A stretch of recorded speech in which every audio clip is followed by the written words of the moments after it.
As I get older, I find that there are certain truths to this life. The most prominent being that no matter how old you get, you never really stop playing with Legos. You just find a new Lego-shaped thing to fill the Lego-shaped hole in your heart. And right now, the Lego-shaped hole in my heart is being filled by Warhammer 40k terrain. So I think that terrain is like the secret sauce, you know?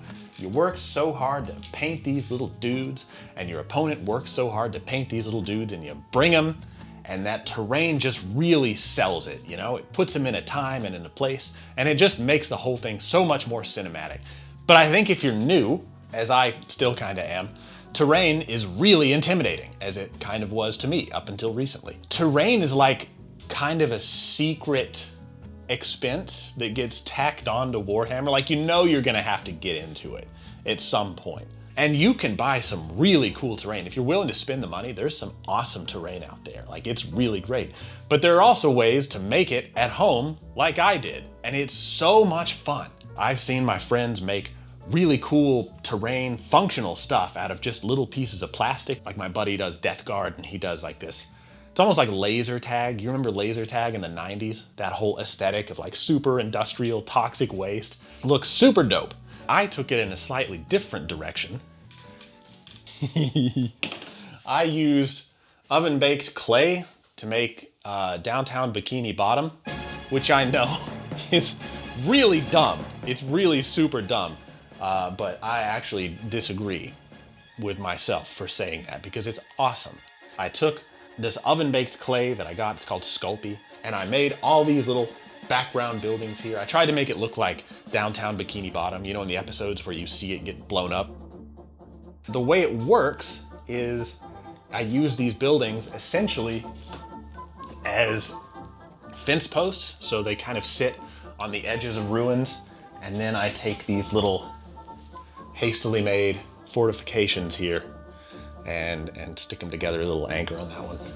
Oh yeah, I gotta show you this. It wouldn't be downtown Bikini Bottom without Weenie Hut Jr. and the Salty Spittoon. I am a grown man. I did the anchor toss field. Remember that from the Muscle Beach episode? One of my favorites, and I've got the little anchors I made that kind of work as the ruin walls. That's fun, that's cool. Ooh yeah, check it out, I've got jellyfish fields. That's the best. I made a bunch of these, like the jellyfish field rocks. And the idea is that I can scatter them around the terrain and use them as like a forest terrain feature. The only thing I didn't make myself was the Krusty Krab. I did some modifications to it, you know. This was a fish ornament. I put some windows in, did all that.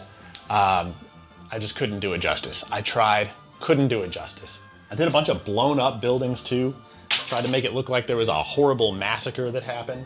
Like flame columns coming out of everything. Very fun, very cool, very stupid. One thing I like about 40k terrain so much, and keep in mind I'm not talking about my own stuff because I know it's kind of silly, is that it's very functional art. Like, I've seen people who make really cool, essentially like post-apocalyptic cityscapes. And if you didn't know a single thing about Warhammer 40k, you know, you would see the architecture and you'd see the work that went into it, and you would just think that it was a really cool diorama, like it's a really cool art piece.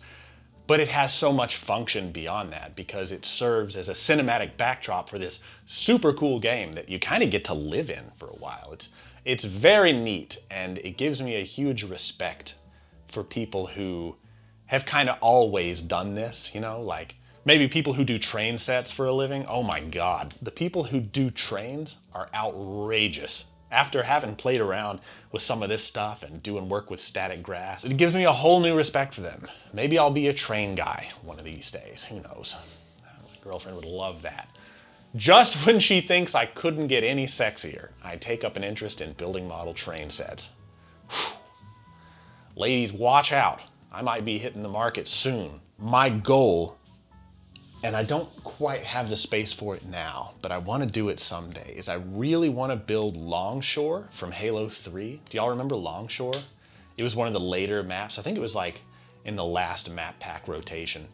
But it was the one that was on the like old pier Everything's rusted and dilapidated, and you had that cool whale painting up in the background, the big whale logo. Lot of fun. One of my favorite maps, and I think it would make a really cool 40K map if I could find a way to kind of make it work in that format. That's my big end goal. I'd probably go to a junkyard and get a bunch of old scrap metal and yeah, I think Warhammer 40K terrain is really, really fun to build. And I'd say, although I don't really have many beefs with the game, my biggest issue is that the terrain right now, especially in the competitive scene, is kind of boring. Like, looks cool, right? But everything's got to kind of work in that L-shaped fashion. Everything's perfectly symmetrical. And then you look over at people who are playing like Lord of the Rings Middle-earth. They've just got these super cool terrain pieces. It just looks a lot more fun. I think that 40K could maybe use a little bit more of that. Maybe keep the super hardcore competitive terrain for that environment, but have more rules for like forests and stuff. And I know 40K has rules for like forests and even craters where your guys can like go and lie down in. There's rules for that in the books. They're just not used in the competitive scene. I think that they should be more in the competitive scene. Maybe we'll see more with 11th edition. Either way, I'm rambling now. I just like terrain. And if you're brand new and you're thinking about all this money that you're gonna have to spend on terrain, maybe just get some popsicle sticks and put something fun together, something that speaks to you and is uniquely yours. Doesn't have to be a huge song and dance. Like I said, I've seen some really amazing simplistic stuff that works very, very well and weighs next to nothing, costs next to nothing. I think that we need, as adults, as many excuses as we can get to work with our hands on little tiny things. And I think that's just a part of life that is easily neglected.